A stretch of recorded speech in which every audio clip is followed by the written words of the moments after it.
Hello दोस्तों, welcome back to परीक्षा पीठ। आज का हमारा टॉपिक है भारत की नदियाँ, पश्चिम की ओर बहने वाली नदियाँ। ठीक, तो चलिए शुरू करते हैं। तो अफवाह तंत्र की विशेषता देख लो।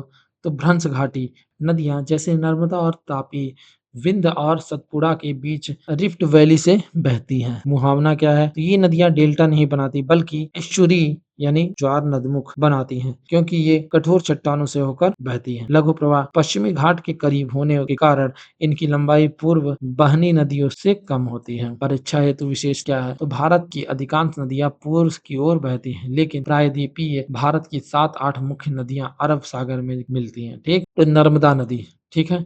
तो नर्मदा नदी को एमपी की जीवन रेखा यानी मध्य प्रदेश की जीवन रेखा भी कहा जाता है। ये उद्गम कहाँ पर है? तो मध्य प्रदेश के अमरकंटक पहाड़ियों मैकाल पर्वत से यह निकलती है।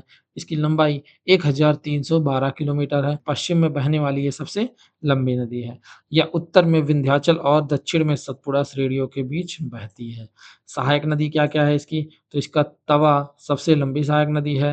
हिरन, सेर, शक्कर ये सब इसके सहायक नदी है। ठीक? धुआंधार जलप्रपात मध्य प्रदेश के जबलपुर के निकट नर्मदा नदी भेड़ाघाट के प्रसिद्ध संगमरमर की चट्टानों के बीच से गुजरती है और भव्य धुआंधार जलप्रपात का निर्माण करती है। ठीक, इसको आप याद रखिएगा।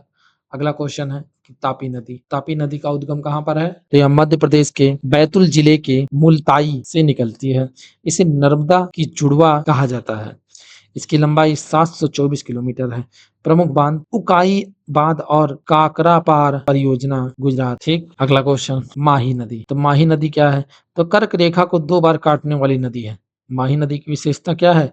कि ये कर्क रेखा को 2 बार काटती है। मध्य प्रदेश के धार जिला की विंध्य श्रेणी से यह निकलती है। यह मध्य प्रदेश, राजस्थान और गुजरात से होकर बहती है। यह खंभात की खाड़ी अरब सागर में गिरती है। महत्वपूर्ण तथ्य भारत की एकमात्र नदी जो कर्क रेखा को 2 बार काटती है। ठीक, अगला क्वेश्चन साबरमती नदी। तो उद्गम क्या है? तो ये राजस्थान के उदयपुर जिले के में अरावली श्रेणी से निकलती है। अहमदाबाद और गांधीनगर इसी नदी के किनारे स्थित है। यह गुजरात की सबसे महत्वपूर्ण और औद्योगिक रूप से प्रदूषित नदियों में से एक है। साबरमती आश्रम महात्मा गांधी का ऐतिहासिक आश्रम इसी नदी के तट पर स्थित है। अगला क्वेश्चन है लूनी नदी मरुस्थल की गंगा इसे कहते हैं। ठीक है।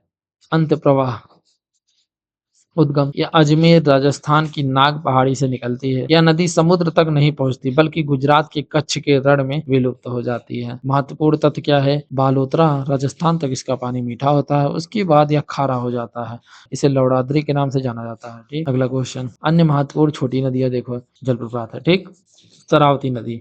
तो शरावती नदी कहाँ पर है? तो ये कर्नाटक में स्थित है और इसी नदी पे जोग जलप्रपात स्थित है, जो भारत का सबसे ऊंचा जलप्रपात है। दूसरा पेरियार नदी।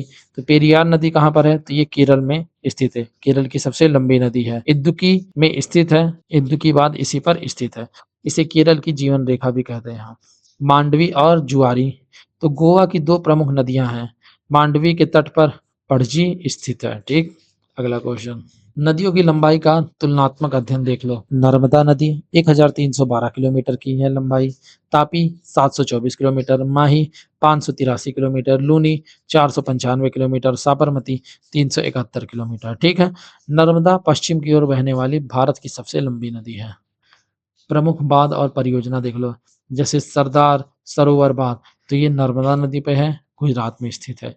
इंदिरा सागर बांध तो ये नर्मदा नदी पर है, मध्य प्रदेश में स्थित है। उकाई बांध तो ये तापी नदी पर स्थित है, गुजरात में है। ठीक, कडाना बांध तो ये माही नदी पर स्थित है, गुजरात में स्थित है। धर्रौई बांध तो ये साबरमती नदी पर स्थित है, गुजरात में स्थित है। ठीक, तो कैसा लगा ये वीडियो आपको? अगर वीडियो पसंद आया हो तो वीडियो को लाइक करिएगा और चैनल को सब्सक्राइब करिएगा। मिलते हैं किसी अलग वीडियो में किसी अलग टॉपिक पर।